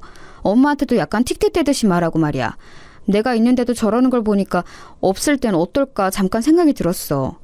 그리고 엄마 우리 집에 있던 그 3박 4일간 얼마나 잘 드셨는데 별거 없는 것도 되게 잘 먹고. 여기서 할 말을 잃었지만 누나는 계속해서 말을 하더라고요. 있잖아, 내가 신우짓 하는 게 아니고 엄마랑 관련된 거니까 얘기를 할 수밖에 없는 거야. 이거 좀 과하게 느껴질지 모르지만 말이야. 혹시 몰라서 그러니까 그 홈 CCTV 한번 달아보는 거 어때? 그거 하기 어렵지 않거든. 저는 그렇게까지 해야 되나 싶어 말이 순간적으로 턱 막혔어요. 그런데 누나는 계속해서 강조를 하더라고요. 아니면 어쩔 수 없고 그 다음부터는 치우면 되지. 내 말은 길게도 말고 한 이틀 정도만 켜두고 봐봐. 집에 안 쓰는 공기계 있을 거 아니야. 진짜 내가 괜히 이러는 게 아니고 우리 남편도 내 얘기 들어보니까 평소 그렇게 활달한 엄마가 네 집에서 기력이 없다니까 좀 이상하대. 처남댁이랑 잘 안 맞으시는 거 아니냐며. 그리고 난 좀 신경 쓰이는 게 어쨌거나 돈 100만 원 받고 시어머니 봐드리기로 했으면 그 시간대에 자기 엄마 부르는 거 좀 아니지 않니? 엄마 얘기 들어보니 사돈이 그렇게 들락날락 하신다더만. 이것도 심지어 엄마가 먼저 한 얘기도 아니야. 내가 이것저것 물어봤더니 하는 얘기마다 다 사돈이 같이 계셨더라. 마트니 뭐니 엄마 모시고 어디 갈 때도 사돈이 운전하거나 뒷좌석에 계속 탔었다며? 엄마 얼마나 불편했겠냐? 저는 장모님이 이 무렵 때도 평소처럼 그렇게 자주 오시는지 몰랐어요. 어머니가 장애가 있으신 것도 아니니 일단은 집에 계실 수 있고 아내는 알바를 그만두는 김에 아이 등하교도 다 자기가 한다고 했거든요. 그럼 아이 때문에 장모님이 집에 이전처럼 오실 이유가 굳이 없는데 게다가 저희 어머니 아프신 것도 알고 계시면서 말이죠. 저도 약간은 불편한 감이 들었고 그래도 끝끝내 미루려고 했지만 눈 안에서 돌아오신 뒤 내내 밥도 깨작거리시고 표정이 안 좋으신 어머니를 관찰하게 되었어요. 한 집에서 이런 분위기를 감수한 채 주변을 계속해서 신경 써야 한다는 게 너무 골머리 아프더군요. 아니길 바라는 마음으로 저는 홈 CCTV를 알아본 뒤 주말에 한번 설치를 해보았어요. 그리고 그 다음날 출근을 한 뒤 아주 떨리는 마음으로 회사에서 홈캠을 열어보았는데요. 그걸 열어본 저는 입이 딱 벌어져 닫을 수가 없었어요. 아니, 출근해서 제가 여기 나와 있는 지 얼마나 되었다고 그런 풍경이 벌어지고 있는 건가요? 일단 보는 내내 제 마음이 진정되지 않고 머릿속이 하얘졌던 건 어머니가 너무 덤덤하게 계신다는 게 큰 포인트였던 것 같아요. 식탁과 거실 쪽을 비추는 화면 안에 어머니와 아내가 있었는데요. 요새 피곤해하시고 늦게 일어나신 어머니가 식사를 하시려는 것 같았어요. 그런 어머니께 밥그릇을 정말 아무렇지 않게 밀어내며 주는 모습에 순간 움찔했어요. 우리 아들이 아무리 지 엄마랑 싸우고 야단을 호되게 맞은 뒤에 밥 먹으러 나왔어도 저런 식으로 볼링공 굴리듯 줘본 적은 없는 아내입니다. 어머니는 그런 반응에 그냥 가만히 앉아서 고개도 움직이지 않고 계시더라고요. 누가 보면 잠들어 있는 줄 알 것 같아요. 계속해서 얼마 안 되는 그릇 몇 개만 쾅쾅 내던지듯이 두고 곧장 장모님이 한 화면에 잡히는 거예요. 장모님이 있는 상황에서 아내는 어머니에게 뭐라 소리 지르는 모습이 보였고 장모님은 그런 광경을 신경도 안 쓰는 듯 보였어요. 이 장면에서 저는 너무 놀라 잠깐 창을 닫았고 더 보고 있기가 힘들더군요. 오후에 켜서 다시 확인했던 내용에 비하면 이건 아무것도 아닌 셈이지만 적어도 제가 평소 생각했던 그림이 전혀 아니었어요. 아내랑 산 게 10년이 넘었고 이렇게 어머니랑 밀착해서 지내본 건 이 근래가 처음이었을 거예요. 늘 사근사근하게 말씀이 많으신 어머니가 우리 집 와서 너무 불편해하시는 게 아닌가, 왜 말수가 줄어드신 건지 조금 이상하긴 했어요. 그런데 대체 이게 뭐냐고요. 더 충격적이었던 건 꿀렁이는 가슴을 안고 제가 오전 11시쯤 다시 확인했을 때였어요. 그 안에 중간중간 확인했을 때에는 어딜 나간 건지 어머니는 방에 계시는 건지 잘 안 보였거든요. 이때는 거실에서 장모님과 어머니, 아내 세 사람 다 잡히길래 숨을 죽이고 다시 봤어요. 그런데 소파에 털썩 주저앉은 장모님과 우리 어머니는 화장실 쪽으로 허벅지 쪽을 잡고 힘들게 이동하시는 게 보이더군요. 분명 제가 있을 땐 아내가 일일이 서서 거드는 걸 봤는데 아내는 우리 어머니 쪽을 향해 뭐라고 소리를 지르는 듯 했어요. 이때도 너무 당혹스러워서 얼마 안 보다 다시 껐고 생각할수록 누나가 염려한 최악의 상황이 맞으면 어떡하나 고민되더군요. 하지만 오후쯤 다시 보았을 때 여전히 저를 짜증나게 만들었던 건 아내가 우리 어머니를 적잖이 함부로 대하는 상황 안에 장모님이 계속 계셨다는 거예요. 자기 집인 양 퍼져 계시더군요. 우리 어머니는 작은 방에서 나오시는 것도 못 봤고 날도 더운데 선풍기 하나로 괜찮으실까 싶었어요. 헌데 이쯤에서 제가 제 눈을 의심하게 된 화면이 있었는데요. 화장실로 어머니가 또다시 움직이는 모습이 있었는데 아내가 그 뒤를 따라들어 어머니의 등을 그 얄팍한 손으로 내리치는 거예요. 이미 앞서 많은 불쾌감과 혼란이 왔기에 이날 점심도 먹지 못하고 시뻘건 눈으로 이것만 계속 보고 있었는데 여기선 너무 놀라 저도 모르게 헉 하는 소리가 튀어나왔어요. 어머니는 아내의 손찌검에 그냥 고개를 숙인 채로 화장실 문을 열고 그대로 들어가시는 게 보였고 장모님은 분명히 그 장면이 보이는 곳에 있는 듯한데도 미동 하나 없으시더군요. 전 여기서 화면을 내린 후 목에 뭐가 걸린 듯 입을 계속 열고 있었어요. 침을 넘기기도 힘들고 대체 뭘 본 건가 싶더군요. 꿈이어도 깨면 기분이 지독하게 나빠올 판에 이게 뭔 상황이냐고요. 이게 현실이라니. 내가 아는 아내가 화면상 너무 진지하게 우리 어머니를 함부로 대하고 있었어요. 세상 무슨 자기 친구도 아니고 원수라도 저렇게 밀어대며 취급하지는 않을 것 같아요. 식사 준비하는 것부터 너무너무 기분이 이상했고 이후로 이어지는 광경들까지 무엇 하나 정상인 게 없었는데요. 심지어 우리 어머니 등짝으로 아무렇지 않게 손을 대며 화장실로 밀어내는 모습은 대체 뭐란 말인가요? 저는 곧장 떨리는 마음을 누르고 누나에게 바로 연락했고 놀란 누나에게 영상을 캡처해서 보내주었어요. 누나, 나 지금 내가 뭘 본 건지 모르겠다. 누나가 봐도 이상하지. 나 지금 좀 토할 것 같아. 어떡하지? 진정이 안 돼. 이 사람이 왜 그런 걸까? 누나, 나 이해 좀 시켜주라. 왜 이러는 거야? 아니야. 이 사람이 나보고 어머니 자기가 챙기겠다고 했는데 왜 그랬을까? 우리 어머니가 그렇게 경선했는데 말이야. 사진 보면 알겠지만 누나, 어머니 그냥 가만히 있단 말이야. 저렇게 손으로 쳐대는데 이게 말이 돼? 나 어떻게 이런 일이 다 있어? 누나는 전화를 일단 끊어보라더니 대강 확인이 되었는지 다시 전화가 걸려왔어요. 제철아, 안 되겠다. 좀 기다려줄래? 나도 같이 가봐야겠다. 나 금방 니네 집 가니까 너도 일단 집 쪽으로 가고 있어. 앞에서 만나자. 이리하여 누나와 저는 동시에 집으로 향했고 현관문을 열고 들어가 보고 제가 기함했던 건요. 아직도 장모님이 계셨다는 거죠. 박서방 지금 왔는가? 아이고 너무 오래 있었네. 이제 일어나야겠다. 그렇게 말씀하시는 장모님은 뭘 그렇게 까드시고 계셨는지 소파 앞 테이블엔 과자가 한 봉지였고 볼이 미어질 정도로 빵빵해지셨더군요. 아내도 덩달아 일어났고 아들은 욕실에서 씻고 있는 듯 했어요. 저는 장모님 말에 대답도 안 하고 곧장 아내에게 물었어요. 어머니는? 어머니 방에 계시지. 주무시는 것 같은데? 형님도 오셨네요? 형님 무슨 일 있으세요? 이렇게 말하는 아내를 지나 곧장 저와 누나는 어머니 방문을 열었고 어머니는 찜통 같은 방에서 억지로 누워 계시더군요. 잠이 드신 듯 했다가 얼추 깨셔서는 저희 보고 왔냐고 하시는데 이때 너무 울컥함이 밀려왔어요. 허공으로 눈을 두고 어쩔 줄 모르는 저를 대신해서 누나가 어머니를 일으키더군요. 엄마 잠깐만 이쪽으로. 이렇게 그치. 잠깐만 올케 이리 좀 나와봐. 나 좀 보자. 누나와 저 어머니, 장모님, 아내까지 다 누구 하나 자리에 앉은 사람 없이 일어서서 마주하게 되었는데요. 곧장 누나는 아내를 향해 핸드폰 화면을 내밀었고 바로 거침없이 폭격을 시작했어요. 내가 얼마 전에 엄마 모셔갔을 때부터 이상하다 했어. 올케 미쳤어? 우리 엄마가 뭐 치매라도 온 사람이야? 기억이 없고 말을 못하는 사람도 아닌데 우리 엄마 순하디 순한 성질을 갖고 이용하는 거야 지금? 여지껏 나나 언니들이나 제철이한테 우리 엄마가 말 안 하고 있으니까 더 사람 함부로 본 거 아니냐고. 올케 나 이거 신고해서 끝까지 갈 생각인데 어쩔래? 제철이랑 얘기해서 어찌해볼 생각하지 말고 빨리 결정해. 아내는 이 말에 허둥지둥 놀라면서도 미간에 주름이 잡혔고 장모님은 거기서 나서시더라고요. 아이고 사돈처녀 이게 다 무슨 일이에요? 우리 경선이한테 왜 그래요? 아니 듣다 보니 사돈이 뭐가 어쨌다는 것 같은데 하루 종일 시어머니 돌본 우리 경선이한테 뭐요? 신고요? 그리고 여기 친정엄마인 나도 있는데 지금 뭐하는 짓이래요? 어른이 어른같이 안 보여요? 이때 제가 불쑥 나서 누나 앞을 막고 장모님에게 따지게 되었어요. 생각해보면 더 크게 따졌어야 하는데 참 아쉽네요. 장모님 지금 이런 걸 따지고 싶지가 않은데요. 저희 누나도 친정엄마인 우리 어머니 때문에 할 말을 하는 거예요. 지금 저희 누나가 보여드린 거 이거 안 보이시나요?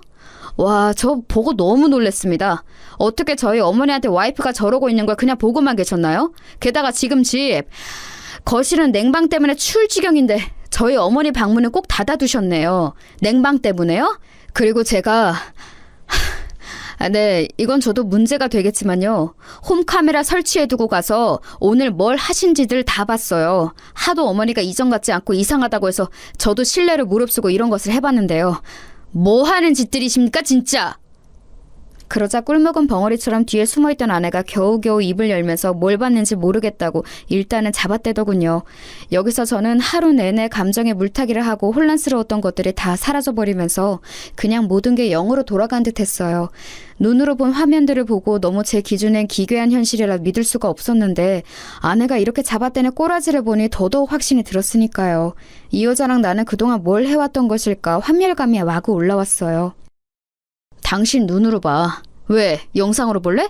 처음부터 끝까지 한번 볼 거야? 누나가 지금 경찰에 신고한다는 거 내가 말린 거야. 야, 당신 진짜 웃기지도 않는다. 어머니 왜 이런 얘기를 저한테 안 하시고. 죽겠다 진짜. 어머니는 땀으로 범벅이 된 몸이 냉기 아래 빠르게 식으셨는지 그리고 긴장이 풀리신 건지 그대로 식탁 의자에 미끄러지듯 앉으시더군요.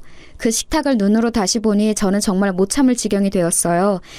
그 테이블 위로 밥그릇과 반찬 그릇을 던지듯 쿵쿵 굴려대던 아내의 모습이 생각났거든요. 아내는 계속해서 부인을 했어요. 제가 더더욱 본인을 용서할 수 없도록 말이죠. 당신, 아니 잠깐 나 이거 뭔 상황인지 나도 모르겠어.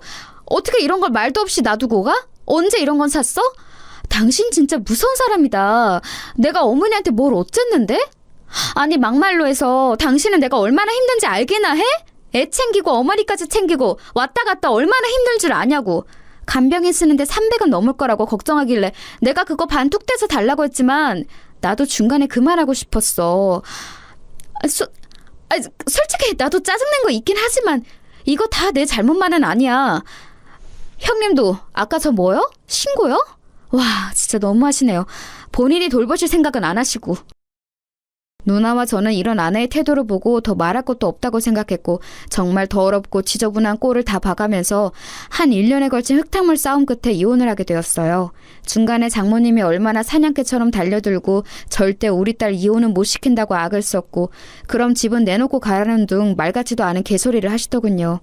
아내가 우리 어머니에게 했던 짓거리가 담긴 그 하루의 영상 기록을 보면 그 전에 그것도 어머니가 저희 집에 와 계시는 그 짧은 시간 동안 대체 뭔 일이 있던 건지 상상하기도 마음이 아팠어요. 어머니는 아무리 저랑 누나가 물어봐도 별거 없었다고 하고 자세히 말도 해주시지 않으셨어요. 아마 본인만 참으면 된다고 생각하시는 듯 했지만 우리 둘을 비롯하여 지방에 있던 누나도 올라왔고 미국에 있는 누나까지 귀국해서 다시 되짚어야 할 정도로 우리 가족의 상처는 컸어요. 가장 가슴이 찢어지고 죽을 맛이었던 건 저였지 않을까 싶어요. 어머니를 제외하고 봤을 때요. 그간 알아왔던 천진난만하고 순한 아내의 모습과 달리 초반에 그렇게 지극정성을 다하는 듯 하더니만 성인이 되어 손 한 번 제대로 잡아본 적 없는 우리 어머니의 등짝을 너무 아무렇지 않게 밀치듯 했던 그 모습. 저는 눈을 감아도 그 장면이 계속 눈앞에서 되풀이되어 내내 고통을 받고 있거든요.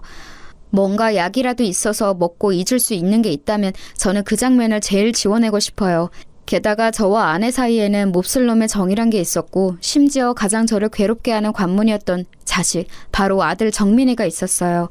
머릿속으로 당연히 이혼은 정해져 있었지만 생떼 같은 가족과 별 거지 같은 꼴을 다 치르고 찢어져야 한다니 너무 괴로웠어요. 어머니는 이 부분에 대해 너무 힘들어하셨어요. 별일 아니었다고 했잖아. 좀 이따가 다른 친척네로 가려고 했는데 왜 이렇게 일을 크게 만들었어? 이게 다 내 잘못이다. 아픈 게 죄야. 몸이 성치 못해서 자식한테 패만 끼치고. 사실 어머니가 이런 말씀을 하실 정도로 연세가 많지도 그렇게 몸이 다 멍망이 된 것도 아닌데 억지로 참느라 자식한테 말을 못하시고 나중엔 이게 알려져 자식이 이혼을 하는 것에 더 상처를 받으시다니 너무너무 가혹하게 느껴지는 거예요. 와중에 아내는 이혼하게 되었음에도 이런 독한 말을 내뱉었어요. 당신이 이렇게 한 거 안 잊을 거야. 정민이? 정민이 못 줘. 내가 키울 거야. 정민이 절대 안 돼. 그리고 뭐 고소를 해? 당신이 뭘? 내가 뭘 잘못했는데? 나는 아픈 시어머니 잘 봉양한 죄밖에 없어. 우리 정민이는 안 줄 거야. 정민이 누가 다 키웠는데? 우리 엄마가 나 아플 때 끼고 키운 애야. 아무튼 안 돼. 나는 뭐 고소 못할 줄 알아? 당신 몰래 촬영한 거 범죄야. 나도 알아볼 거야. 아내는 이렇게 악을 쓰고 소리소리 지르면서 자기의 다른 면모를 확인시켜 주었어요. 사실상 저런 일을 저지른 여자가 애를 데려가서 키운다는 것을 참을 수 없었지만 아이에게 물어봤을 때 얘는 이렇다 싶게 결정을 하지 못하더군요. 사실 정말 너무너무 가혹한 일이긴 했습니다. 도대체 왜 제 잘못이 무엇이길래 명백히 아내가 저지른 일로 어머니도 다치시고 제 결혼 생활도 파괴되고 아직 엄마 정을 못된 아이까지 빼앗기게 된 것이었을까요? 심지어 장모님은 동네에 온갖 욕을 퍼뜨리며 제가 바람을 피워서 이혼했다는 괴소문까지 퍼뜨리기 시작했어요. 찢어지게 가난한 본인네 집 형편에서 그나마 여유 있는 집에 시집간 막내딸내 기대어 매번 저렇게 왔다 갔다 본인은 호강에 겨우셨겠죠. 근데 이혼당해서 그 집을 나가야 하고 쫓겨나는 신세가 되었으니 아주 심술이 대단히 나셨나 봐요. 어차피 저는 집을 정리하고 그 동네로 옮길 예정이고 어머니 상태가 생각보다 많이 악화되셔서 더 신경 쓸 길이 없었어요. 이 무렵에 저는 정말 누가 뒤에서 제 등을 좀 잡아줬으면 좋겠다 싶을 정도로 아주 위태위태한 상태였어요. 어머니 영상을 본 것도 머릿속에 너무 뚜렷하고 살다 이렇게 기가 막힌 뒤통수를 맞아보는 것도 처음이었고요. 제가 이룬 가족도 붕괴되었고 매일 밤 퇴근해서 들어가며 보던 풍경과 아이 역시 다 잃게 되었으니까요. 게다가 스트레스가 꽤 심하셨는지 어머니는 얼마간 추가적인 치료를 더 많이 받게 되셨어요. 그동안 저도 회사에 휴가를 내고 한동안 정신과 치료를 받았어요. 뭐 할 수 있는 게 아무것도 없더라고요. 아내는 양육비며 이것저것 요구하는 게 많았지만 넋이나가 대꾸를 못하는 절 대신에 작은 누나가 많은 것들을 해결해주고 대신 맞서 싸워주었어요. 그래서 더 역한 꼴까지 가진 않았지만 하여간 저는 이후로 크게 일을 갈게 되었어요. 인간을 이렇게까지 미워해본 일은 아마 처음이 아닐까. 그것도 아이러니하게 사랑해서 결혼을 했고 아이까지 함께 낳아 키웠던 여자라니. 차라리 바람을 피웠다면 이보다는 나았을 텐데 싶어 몇 번이나 자닥해서 경기를 일으키곤 했어요. 어머니의 상황은 갈수록 좋아지지 않았고 누나들의 근심도 커져만 갔어요. 누나들은 가급적 제가 빨리 일상에 돌아가길 바랬고 보다 못한 작은 누나가 이런 조언을 하더군요. 제철아, 일단은 잘 살아야 돼. 네가 지금 할 일은 그거야. 엄마도 지금 별수가 없어. 올케 정말 이상한 인간이잖아. 그 일 다 잊으라는 거 아니야. 어떻게 잊냐, 사람인데. 잊어서도 안 되고 말이야.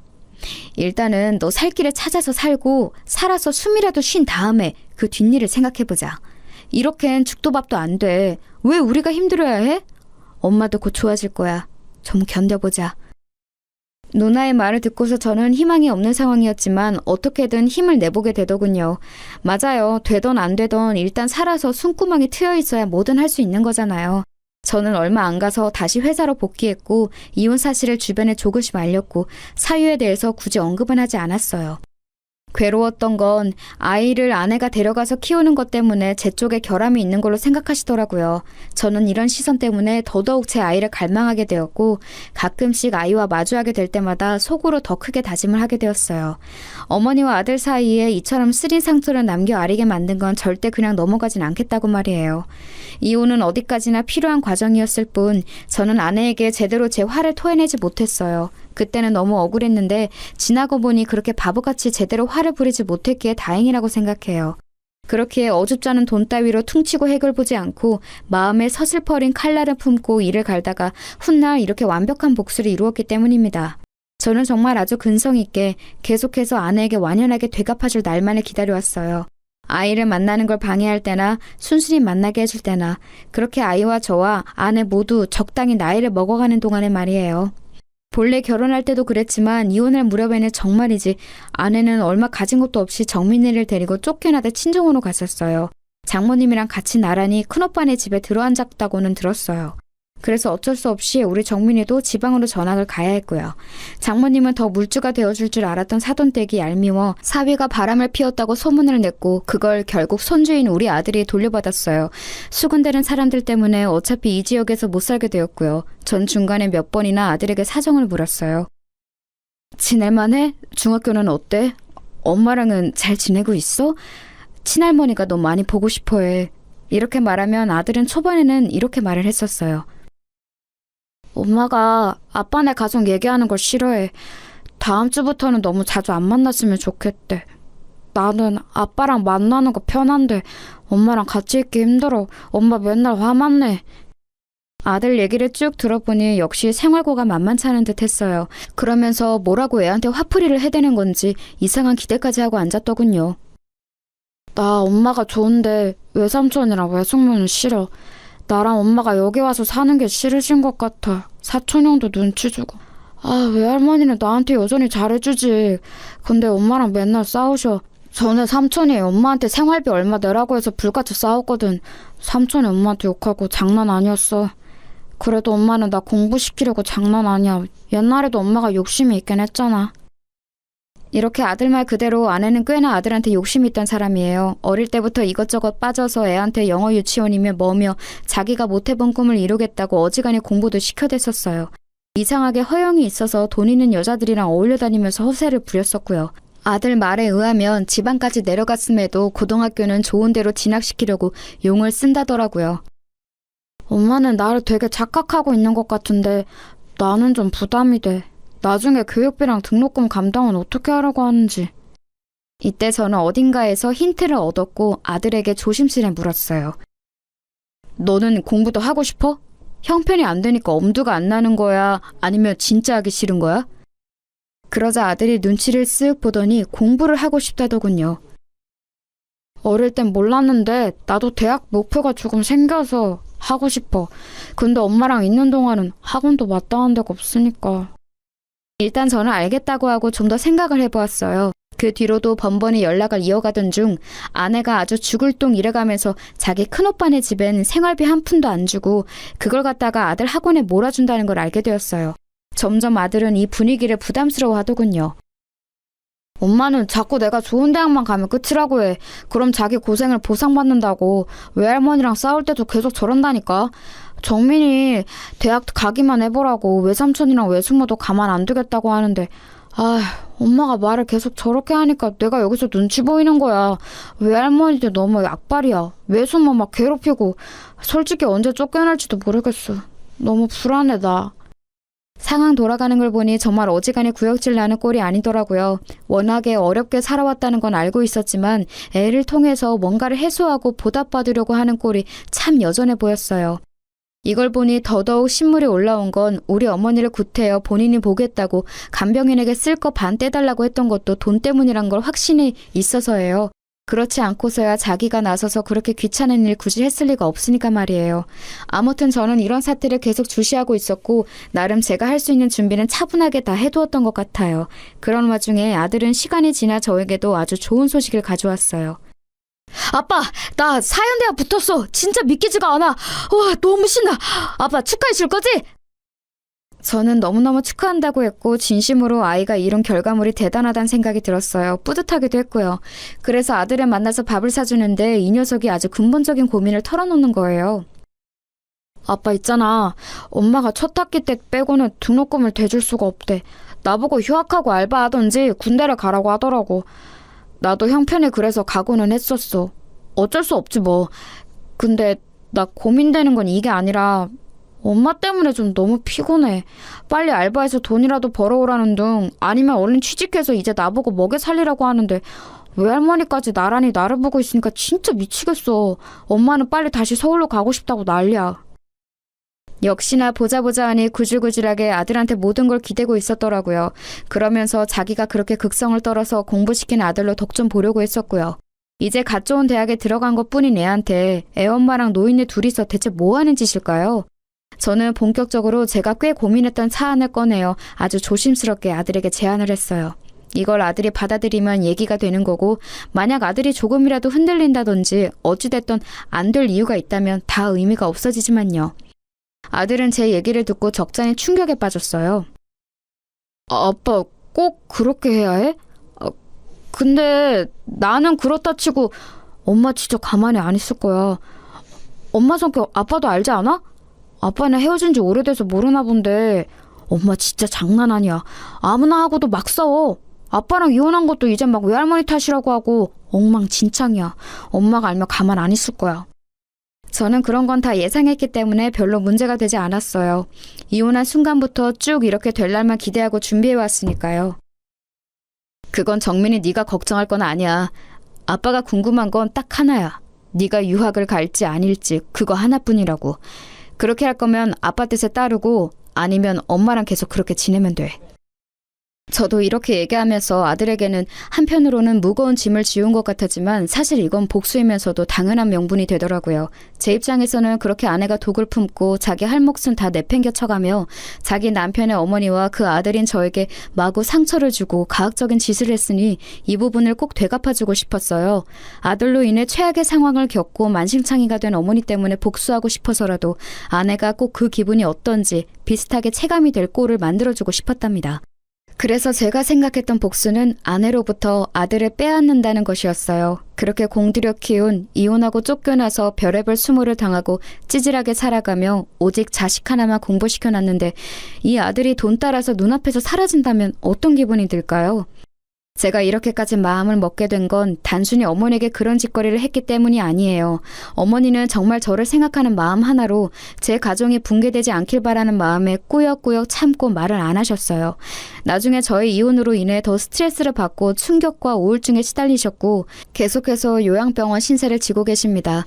중간에 누나들은 몇 번이나 어머니가 잘못될까 마음을 줄였어요. 숨이 불어서 계속 우리 곁에 있어주는 것만으로도 감사한 마음이지만요. 저는 궁극적으로 우리 어머니를 저렇게 만들어버린 아내를 용서할 수 없어요.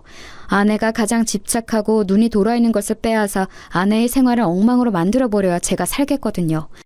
아무튼 아들은 제 제안을 듣고 많이 놀랐고 감당이 안 되는 듯 했지만 저는 차분하게 설명을 했어요.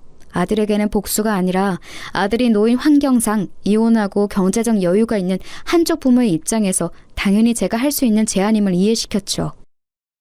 너도 알아들을 나이가 되었으니까 얘기하는 거야. 엄마가 그간 너를 고생해서 키운 건 인정한다. 하지만 이후의 생활은 어때? 좋을 거라고 상상이 되니? 그렇지 않잖아. 많이 힘들고 할머니와 엄마의 기대가 너무 버겁다며.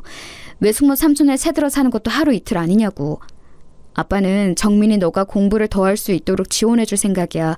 유학 관련해서도 충분히 알아봤다. 그런데 한 가지 조건이 있어. 아들은 여기까지도 예상은 못한 듯 했어요. 보아하니 아내가 절대 자기 입으로 본인 잘못을 말했을 리가 없겠더군요. 아빠가 굳이 엄마와의 연락을 모두 끊어야 지원해줄 수 있다고 말한 건 이유가 있어서야. 친할머니가 아프신 건 엄마와의 관계 때문이란다. 네가 엄마랑 같이 있으면서 내 지원을 받으면 엄마는 그걸 좋게 받아들이지 않을 거야. 받긴 받겠지만 자기를 위해서 쓰겠지. 이런 얘기를 너한테 해서 미안하지만 아빠는 그런 상황이 된다면 너한테 오롯이 들어가는 게 아니라 외할머니와 엄마한테 넘어갈 돈을 지원해줄 수 없다. 그래서 너한테 다소 힘든 상황이겠지만 제안을 해보는 거야. 사실 진즉 아빠는 널 데려와서 키우려고 했어. 하지만 너가 엄마 손이 많이 필요해 보였고 엄마도 너를 못 놓았고 순전히 널 위한 배려로 엄마 곁에 둔 거야. 내 경제적인 도움이 필요하다면 아빠는 얼마든지 줄 수 있어. 하지만 엄마랑 연결되어 있으면 도와줄 자신이 없구나. 너는 어떻게 하고 싶어? 아들은 시간이 필요하다고 했고 저는 결정할 시간을 주었어요. 이 시간이 참으로 아들에게 무겁고 갑갑한 시간이었을 거란 건 알지만 어쩔 수 없어요. 우리 가족이라는 형태 안에서 한 번은 넘어야 했을 고비니까요. 당연히 아들 입장에선 너무 어려웠을 거란 생각이 들었죠. 그래도 전 막힘없이 같은 제안을 할 뿐이었어요.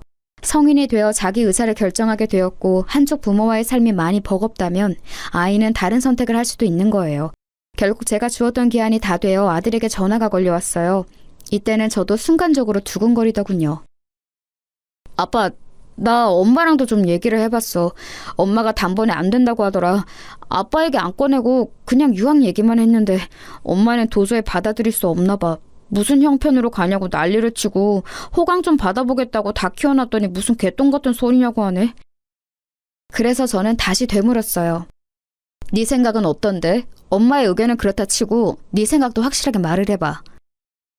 나는 내 마음으로는 유학을 가고 싶어. 상상도 못 해봤던, 꿈에서도 한 번도 안 그려봤던 그림이 유학이야. 근데 아빠한테 얘기를 들으니 정말 참을 수 없이 가고 싶어졌어. 저렇게 엄마가 반대하고 들어놓으니까 더더욱. 아들은 간절히 가고 싶어하는 게 느껴지더라고요. 저는 더 들어볼 것도 없다고 판단했어요. 그럼 된 거야. 너는 유학을 가면 돼. 뒷일은 아빠가 알아서 할 테니 신경 쓰지 말고 네가 간단히 생활할 짐들을 챙겨서 나와라. 이렇게 되어 아들은 짐을 챙겨서 서울에 있는 제 집으로 왔고요. 그전까지는 지 엄마에게 아무것도 오픈하지 못하도록 했어요. 이윽고 이 사실은 제가 전화로 알리게 되었답니다. 저는 이 순간을 얼마나 기다렸는지 몰라요. 정말 수년이 지나서 10년이 지나 목소리로 서로 1대1 대면을 하게 된 것 같아요. 개면쩍게 전화를 받는 아내에게 저는 결론부터 줄줄이 말을 해나갔답니다. 오랜만이네. 나도 당신한테 전화 같은 거 걸고 싶지 않았어. 진정하고 있잖아. 정민이는 내가 알아서 할 테니까 당신은 이제 당신 앞가림이나 잘하고. 알겠지? 뭐? 정민이가 뭘 어쩌고 어째? 지금 뭔 말을 하는 거야 당신? 이처럼 덜 떨어지고 멍청한 말투로 분을 토해내는 아내의 반응을 보며 저는 정말 속으로 너무너무 웃음이 나와서 멈출 수가 없었어요. 너 우리 어머니한테 한 지 잊었어? 어디 한번 제대로 뒤통수 맞고 아들과 엄마 사이 피눈물 경험해봐. 이 말이 목구멍까지 차오르는 걸 참느라 목이 아플 정도였네요. 머리가 나빠? 무슨 말인지 모르겠어? 애 공부에 오른시키느라고 본인 머릿속 지능은 다 갖다 버렸나 봐. 정민이 앞길은 내가 알아서 한다고. 당신 사는 거 힘들 거 아니야. 애 어릴 땐 당신이 하도 박박 악을 써서 지랄을 해대니 그땐 내가 놔준 거야. 거진 10년이 되도록 끼고 살았으면 할 만큼 누린 거 아니냐고. 이젠 뒷일은 내가 알아서 할 거야. 애 유학도 하고 그 구질구질한 데서 안 살게 끌어내왔어. 그니까 여기는 신경 끄라고. 알아듣지? 저는 이때 환희를, 이 기쁨을 정말 이기기 힘들었어요. 어머니 일을 당했을 때 저는 너무 충격이 크고 주저하며 바보같이 어쩔 줄 모르고 소극적으로 대처했었어요. 몇 번이나 나쁜 생각을 했었고 어머니는 그런 상황에 두고 아내를 철썩 믿었던 저를 탓했었고요. 저는 정말 그날의 장면을 한 번도 잊은 적이 없었고요. 계속해서 기다리고 또 기다렸어요. 철저히 준비해서 구질구질한 싸움 없이 아주 간편하게 아내에게 복수를 할 수 있는 날은 말이에요. 아내가 저렇게 발작을 일으키는 건 그간 저의 고통에 대한 아주 재미있는 보상이랄까? 솔직한 마음으로 더 잘못되라는 마음도 컸지만요. 아무튼 아내는 길길이 날뛰고 그 뒤로도 한 일주일간은 전화가 왔었어요. 저는 마무리 확실히 짓기 위해 걸려오는 전화마다 다 받고 몇 번이나 확인 사살을 시켜줬어요. 왜? 애한테 다 쏟아붓고 그지 되었는데 애 뺏기니 못 참겠어? 당신 진짜 웃기다. 남의 엄마랑 아들 사이는 아주 반타작을 내놓고 본인 자식이랑은 잘 살 생각을 야무지게도 했네. 당신이 우리 어머니한테 한 짓을 내가 이혼 정도로 끝내주니까 세상 살기 쉬워 보이지? 이제 알아서 살 길 잘 살아. 정민이는 당신이랑 살고 싶지 않대. 돈에 환장해서 사람 함부로 대하는 벌을 아직도 못 고쳤더라. 어디 이제 아들한테 슬쩍 업혀갈 생각을 해? 주제를 알고 당장 꺼져. 그 꼬라지 들어주는 건 더 이상 정민이한테 한 남기지 말라고 오늘까지만 해주는 배려야. 앞으로는 국물도 없으니까 전화하지 마라. 그 구질구질한 목소리 또 들려오면 난 더한 짓도 해줄 수 있어. 기대하는 게 좋을 거야. 이렇게 된 이후 저희 아들은 제가 준비해준 내용을 토대로 유학을 갔어요. 간지 이제 좀 되었기 때문에 본인도 적응을 하고 있고 원했던 공부를 할 수 있어서 만족하는 것 같더라고요. 아들에게는 이런 사정을 구구절절 말하진 않았고 얘 역시 꽤나 자기 엄마한테 지쳐 있었던 모양입니다. 본인이 나서서 한동안 엄마를 보고 싶지 않다고 하더군요. 아무튼 다 쉬어빠진 목소리로 장모님한테도 항의의 전화가 걸려오긴 했어요. 울면서 자기 딸을 용서해달라고 말이죠. 자네, 내가 사과할게. 내가 이렇게 죄 받겠네. 우리 딸한테서 정민이를 그렇게 데려가면 어떡하나. 아니, 이혼하고 쫓아낼 때도 아무것도 안 주지 않았나. 그럼 다 한풀이 한 거 아니야? 자네 어머니 돌아가신 것도 아니고 정정하시다며. 정민이 말로 할머니 멀쩡히 계시다고 병원에 입원해 계신다더만. 그만하면 노인네가 잘 살고 있는 거지. 뭐 그렇게 아직까지 한이 맺혀서 우리 경선을 이렇게 괴롭혀. 자네도 그러면 죄 받아. 이게 완전 사람 피 말려서 복수하는 것도 아니고 뭔가 대체. 그만하고 돈 갖고 사람 골리지 말고 정민이 얼른 경선이한테 보내주게. 걔 하나 대학 보내겠다고 생뼈를 깎아가며 아주 밤낮없이 일해서 공부시켰어. 어? 경선이 아주 알아 누워서 일어나지를 못해. 제발 좀 봐주게. 응? 하지만 장모님 뜻대로 제가 해드릴 리가 있나요? 전화 잘못 거셨다고 하고 끊어버렸습니다. 그리하여 저는 저대로의 삶을 살고 있고 아들과 연락을 매일 주고받으면서 살고 있어요. 저도 시간 날 때 출장 시기를 맞춰 같이 들어가서 만나기도 하고 아들과의 추억을 새롭게 만들어가는 중입니다. 어머니도 느지막이 정민이가 우리 쪽으로 온 걸 아시고 조금은 마음을 놓으신 듯해요. 말짱한 아들이 이혼하고 손주까지 처가로 넘어간 것 때문에 어머니는 마음의 우라가 엄청나셨거든요. 기나긴 시간을 지나 요 2, 3년이 저에게 있어서는 비로소 살아있는 듯한 느낌이 듭니다. 그리고 더 열심히 살아야겠다는 생각도 드네요. 너무나 주관적인 얘기고 분에 차이는 얘기라 듣기 다소 불편하실 수도 있겠습니다만 들어주셔서 감사합니다. 건강하세요.